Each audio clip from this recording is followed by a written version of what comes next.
ఏ వ్యాపారం చేసినా అందులో లాభాలు వచ్చినా కూడా 5%, 10%, 15% మించి రాదు. కానీ మనం పెట్టుబడి పెట్టింది 10 సంవత్సరాల్లో డబుల్, 3, 4 టైమ్స్ కూడా అవుతుందంటే ఇది ఒక రియల్ ఎస్టేట్లోనే అవుతుంది. ఎన్నో చూసాం. వాళ్ళ అయ్యో మనం కొనలేకపోయామే, మాదాపూర్లో కొంటే బాగుండేది, ఆ రోజుల్లో ఇంతే తక్కువ కదా అన్నారు.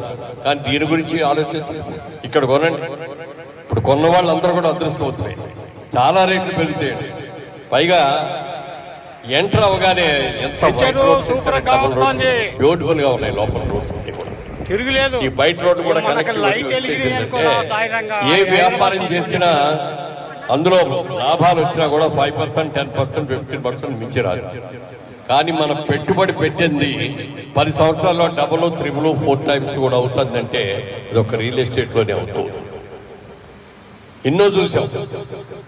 వాళ్ళ అయ్యో మనం కొనలేకపోయామే, మాదాపూర్లో కొంటే బాగుండేది, ఆ రోజుల్లో ఇంతే తక్కువ కదా అన్నారు.